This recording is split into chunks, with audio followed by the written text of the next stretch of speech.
يا أيها الذين آمنوا ادخلوا في السلم كافة ولا تتبعوا خطوات الشيطان إنه لكم عدو مبين. Le plus grand ennemi qu'on a tous et toutes sur la surface de la terre, avec son armée, avec ses armes, et il se poste aux sorties des mosquées pour multiplier ses efforts. Qui est ce adou? Ash-Shaytan, le diable. Il ne dort pas, il ne se repose pas. Si les diables se reposaient ou dormaient, on trouverait le repos. Lakin de jour comme de nuit, il est là pour t'égarer, te sortir de la lumière vers les ténèbres, de l'obéissance à la désobéissance d'Allah Azza wa Jal.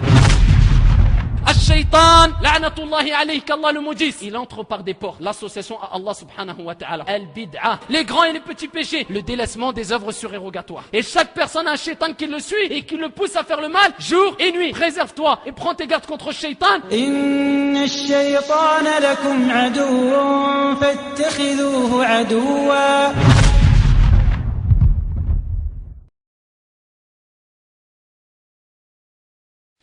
الحمد لله رب العالمين والصلاة والسلام على سيد الأولين والآخرين وعلى آله وصحبه أجمعين. الله أكبر الله أكبر لا إله إلا الله الله أكبر الله أكبر ولله الحمد. Mes chers frères et sœurs, à cette occasion qui est la fête de l'Eid, Eid al-Fitr, je souhaitais vous mettre en garde contre le plus grand ennemi qu'on a tous et toutes sur la surface de la terre. Pourquoi ce jour-ci, ayyuha al-ahbab? Car nous savons tous et toutes que pendant cette journée-là, pendant cette journée bénie, qui est la journée de joie pour les musulmans et les musulmanes, cette journée-là, ayyuha al-ahbab, se réunissent les musulmans et les musulmanes dans les mosquées comme ils ne se réunissent pas dans les autres jours ou dans les autres mois. Pourquoi? Si ce n'est Eid al-Adha, pendant le grand Eid, qu'on appelle le grand Eid. Pourquoi, ayyuha al-ahbab? Parce que les musulmans, alhamdulillah, ayyuha al-ikhwat wal akhawat, par la louange d'Allah Azza wa Jal, gardent une relation avec leur Seigneur Tabaraka wa Ta'ala. Bien que les croyants, ayyuha al-ahbab, il y ait des gens qui désobéissent à Allah Azza wa Jal, qui tombent dans les péchés, qui ont des baisses de foi, de iman de temps en temps, là, qui ceci prouve que les musulmans, alhamdulillah, dans leur généralité, ont tous une relation avec cette religion qui est agréée auprès d'Allah Azza wa Jal, qui est l'islam. Pendant cette journée-là, où il y a de plus en plus de monde dans les mosquées, pendant cette journée bénie, où les mosquées sont pleines par la permission d'Allah subhanahu wa ta'ala, je tenais à vous mettre en garde contre le plus grand ennemi qu'il y a sur la surface de la terre. Certaines personnes vont nous dire c'est qui? Ceux qui ont critiqué le prophète alayhi salatu wassalam, qui ont fait des caricatures sur le prophète alayhi salatu wassalam, abadan. Ce n'est pas eux, ayyuha al-ahbab. Et le musulman se doit de répondre avec sagesse et sérénité quant à ces insultes. Et wallahi al-adim, que je le dis haut et clairement, au-dessus de ce mimbar, ceux-ci, les critiques qui ont visé le prophète Mohammed alayhi salatu wassalam, la meilleure des créatures sur la surface de la terre, est une leçon pour l'ensemble de la communauté, tout simplement parce que la communauté, malheureusement, illa man rahimallah, ont délaissé la sunna authentique du prophète alayhi salatu wassalam. Toi, tu veux défendre le prophète alayhi salatu wassalam. Toi, tu prétends aimer le prophète alors que tu as délaissé la sunna du prophète alayhi salatu wassalam. Allahul musta'an. Le plus grand ennemi, ce n'est pas celui-là, l'américain, vous avez vu dans la télé, qui veut brûler le Coran, je crois, ou qui a peut-être laissé tomber ou brûlé 200 Corans. Ce n'est pas lui. Celui-là, il fait plus rire qu'autre chose. Le Coran, il est dans le cœur des musulmans, c'est ce qu'il n'a pas compris. Il va en brûler combien des Corans? 2000, 3000, 10 000. Al-Qur'an al-Karim, fi qulubil muslimin. Le Coran, ayyuha al-ahbab, est dans le cœur des musulmans. Et Allah Azza wa Jalla, il a dit dans le Qur'an al-Karim, Inna nahnu nazzalna dhikr, wa inna lahu lahafidhun. Allah il a dit, ya Abdallah, pourquoi tu as peur? Pourquoi tu t'acharnes? Le croyant répond à ces insultes et ces provocations avec as-sakina, la sérénité. Wa qalbuhu mutma'in, et son cœur est apaisé, car il est sûr et il croit fermement au verset des coraniques d'Allah subhanahu wa ta'ala. Allah ne dit-il pas dans le Coran al-Karim, c'est nous qui avons descendu et révélé le Coran al-Karim, et nous en sommes protecteurs. Allah le protège, le Coran al-Karim. Encore une fois, wallahi al-azim, que c'est une leçon pour la communauté, illa man rahimallah, car la communauté a délaissé Al-Qur'an Al-Karim. Toi, tu prétends avoir mal, alors que quand tu rentres chez toi, ton Coran est couvert de poussière, et tu ne l'ouvres peut-être qu'une fois toutes les semaines, si ce n'est tous les mois, si ce n'est jamais dans l'année. Et toi, tu n'appliques peut-être que 2 ou 3 versets coraniques, si ce n'est rien du tout du Coran. On a délaissé Al-Qur'an Al-Karim, et on pleure quand on entend quelqu'un qui veut brûler 200 Corans. Subhanallah. Il faut prendre des ibar, des leçons, ayyuha al-ikhwat wal akhawat, de ces provocations et répondre au mal par le bien. Et que ça nous serve de leçon et ça doit nous pousser à s'accrocher encore plus au livre saint. Et ceci, ayyuha al-ahbab, je voulais le souligner de passage très rapidement. Quel est cet ennemi-là alors? Quel est cet ennemi-là, le plus grand ennemi sur la surface de la terre qui nous attend? Wallahi al-azim, qui nous attend à la sortie de la mosquée. Pour multiplier ses efforts à la sortie de la mosquée, car il sait que les croyants sont forts ici. Il sait que les croyants entendent Allah a dit, le prophète alayhi salatu wassalam a dit, il n'aime pas ça, cet ennemi-là. Qui est cet ennemi-là qui nous attend et qui nous attend tous et toutes, surtout à la sortie du Ramadan? Ah, il se poste avec son armée, avec ses armes, et il se poste aux sorties des mosquées. Qui est ce adou? Ash-shaytan, le diable. Allah Azza wa Jal dit dans le Coran al-Karim, le diable, Ash-shaytan est pour vous un ennemi, prenez-le comme ennemi. C'est un ordre d'Allah Azza wa Jal. Prenez-le comme ennemi. Et Allah Azza wa Jal dit dans le Coran al-Karim, Ya ayyuhalladhina amanu, udkhulu fi silmi kafa. Ô vous qui avez cru, rentrez pleinement dans l'islam. Wala tattabi'u khutuwati shaytan. Et ne suivez pas, il n'a pas dit le diable, khutuwati shaytan. Ah, les pas du diable simplement. Car shaytan est un grand ruseur, ayyuha al-ahbab. Ne suivez pas le pas des shaytan ou les pas de shaytan. Innahu lakum aduwwun mubin. Il est pour vous vraiment un ennemi évident ou déclaré.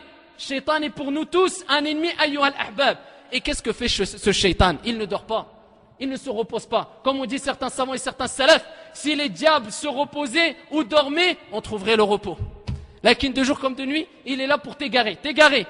Comment ça t'égarer? Te sortir, écoute bien ya akhil habib et retiens cette leçon-là. Te sortir de la lumière vers les ténèbres. Te sortir vers l'unicité à l'association. Te sortir de la sunna, la voie, le comportement du messager d'Allah alayhi salatu wassalam à l'innovation. Te sortir de l'obéissance à la désobéissance d'Allah Azza wa Jal. Et ensuite, de te faire fuir. Il tente de te faire fuir de quoi? Des œuvres surérogatoires. Étape par étape, suis-moi ya akhil habib. Il rentre par des portes shaitan. Écoutez bien, il rentre par des portes. Ibn al-Qayyim al-Jawziyya rahimahullah ta'ala, il dit, Ash-shaytan, la'natullahi alayhi, qu'Allah le maudisse. Il entre par des portes.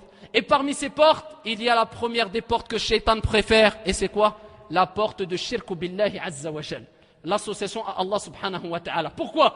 Tout simplement parce qu'Allah azza wa jal a dit dans le Saint-Coran, ayyuha al-ahbab, Inna Allah la yaghfiru an yushraka bih, wa yaghfiru ma duna dhalika liman yasha. Car Allah dit dans le Coran, ayyuha al-ahbab, Allah azza wa jal ne pardonne pas qu'on lui associe quoi que ce soit ou qui que ce soit. À part ça, il pardonne à qui veut. Allah il pardonne pas si tu meurs en associant quoi que ce soit ou qui que ce soit à lui, subhanahu wa ta'ala. À part ça il parle, à part ça il pardonne à qui il veut. Tu tombes dans un grand péché, Allah peut te pardonner. Tu tombes dans n'importe quel péché, Allah peut te pardonner. Mais sache que si tu tombes dans l'association et tu ne te repens pas avant ta mort, de façon générale nous disons que la destinée de cette personne est l'enfer. Allah azza wa jalla ne lui pardonne pas. Bien plus que cela, celui qui tombe dans l'association, et je vais vous expliquer rapidement ce que c'est que l'association. Celui qui tombe dans l'association, il verra toutes ses actions annulées. Ta prière, ton jeûne, tes œuvres surérogatoires, tes sadaqat, az-zakat, tout ça annulé. Allah dit dans le Coran al-Karim, et on t'a révélé, وَلَقَدْ أُوحِيَ إِلَيْكَ وَإِلَى الَّذِينَ مِنْ قَبْلِكَ, à toi ainsi que ceux qui t'ont précédé. Si tu associes quoi que ce soit à Allah subhanahu wa ta'ala, c'est-à-dire Allah azza wa jal, tes actions deviendront vaines. Toutes tes actions s'annulent. Donc c'est pour ça qu'on doit tous mettre en garde, et c'est le sujet le plus important qu'il y a. Le sujet qui a le plus ou de plus important. Une personne va nous dire, moi j'ai entendu qu'une personne tourne autour des tombes. Est-ce que ça rentre dans shirku billah? Tab'an, bien sûr que ça rentre dans shirku billah. Toi tu tournes, non autour de la Kaaba, mais autour du tombe et tu invoques un mort. Ça rentre par shirku billah. Et si vous connaissez des personnes, à vous de les mettre en garde contre cette association avec bil hikmati wal maw'idhati al-hasana. Avec sagesse et bonne exhortation. Avec sagesse et bonne exhortation. Quelqu'un va nous dire, moi je jure, mais pas par Allah azza wa jal. Tab'an, ça c'est de l'association à Allah azza wa jal, si ce n'est de la mécréance. Si ce n'est de la mécréance, le prophète alayhi salatu wassalam a dit, celui qui jure par autre qu'Allah a certes mécru ou est tombé dans l'association. À la base, bien sûr, c'est une petite association. Mais dans certains cas, ça peut être une grande association. Ala kulli hal, c'est une association ou une mécréance. Wal iyadhu billah. Quand tu jures, ne dis pas, je jure sur la tête de ma mère, comme certains le disent, sur la tête de mon fils, sur mes enfants, sur ce pain, sur cette maison, sur Hadl Khair, sur cette mosquée. Tout ça, ça fait partie de l'association wal-iyadhu billah. Le prophète a dit que celui qui veut jurer, qu'il jure par Allah ou qu'il se taise. Amma jurer par le Coran, ça fait partie des attributs d'Allah, c'est autorisé. Jurer par la parole d'Allah, c'est autorisé. Jurer par le Seigneur de la Kaaba, c'est autorisé. Tu jures par les noms ou les attributs d'Allah azza wa jal. Quelqu'un va nous dire, j'ai entendu ma mère qui allait chez des devins, ou des sorciers, ou des voyants. Est-ce que ça c'est grave? Écoute ce que dit le prophète alayhi salatu wassalam. Et le hadith est rapporté par l'imam Ahmad, avec une chaîne de transmission authentique, comme l'a dit Sheikh al-Albani dans Sahih al-Jami'. Écoute bien, ya akhil habib, toute personne qui va voir un voyant ou un devin, c'est-à-dire les charlatans de façon générale, et croit en ce qu'il dit, فَقَدْ كَفَرَ بِمَا أُنزِلَ عَلَى مُحَمَّدٍ عَلَيْهِ الصَّلَاةُ وَالسَّلَامُ. Il a mécru sur ce qui est descendu sur le prophète alayhi salatu wassalam, Al-Qur'an al-Karim, c'est du kufr. Quand tu demandes, demande à Allah. Amma qui est un charlatan, قالوك الفقيه, مشيت عند الفقيه كتب لي شي حاجة, ما شاء الله, هذا الشرك بالله يا عباد الله. Ça c'est du shirk. J'ai été chez un faqih. Faqih, ça vient du terme faqih. Quelqu'un qui a une bonne compréhension, c'est une honte de les appeler faqih. J'ai été chez un faqih et il a écrit quelque chose et c'est un grand savant et il est machallah et je vais mieux. Ça c'est de l'association. Ouvre ton truc ou ton papier qui t'a écrit et tu verras si tu ne trouves pas des numéros et des croix et des ronds et je ne sais quoi encore. Celui qui veut te faire ruqya shar'iyya ya Abdallah, qui lise le Coran al-Karim sur toi de façon claire. Et avant tout, tu te dois de placer ta confiance en Allah, le vivant qui ne meurt jamais, et pas en celui qui t'apporte cette ruqya, car c'est qu'une cause. Et les causes ne profitent en rien du tout, si ce n'est par la permission d'Allah subhanahu wa ta'ala. Tout ceci est de l'association, et c'est la première des portes qu'utilise le shaitan. Allahu akbar kabira, walhamdulillahi kathira, wa subhanallahi bukratan wa asila. La deuxième porte. Ça y est, alhamdulillah, anta muwahhid. Toi, tu es une personne qui unifie Allah Azza wa Jal. Tu n'es pas tombé dans l'association. Alhamdulillah, abshir ya Abdallah, yaqulu alayhi salatu wassalam kama fi sahihain. Et je t'annonce la bonne nouvelle. Si tu es parmi ces personnes-là, le prophète a dit, comme il aura relaté dans Sahih Bukhari et Muslim, toute personne qui meurt et qui n'associe rien à Allah Azza wa Jal rentre au paradis.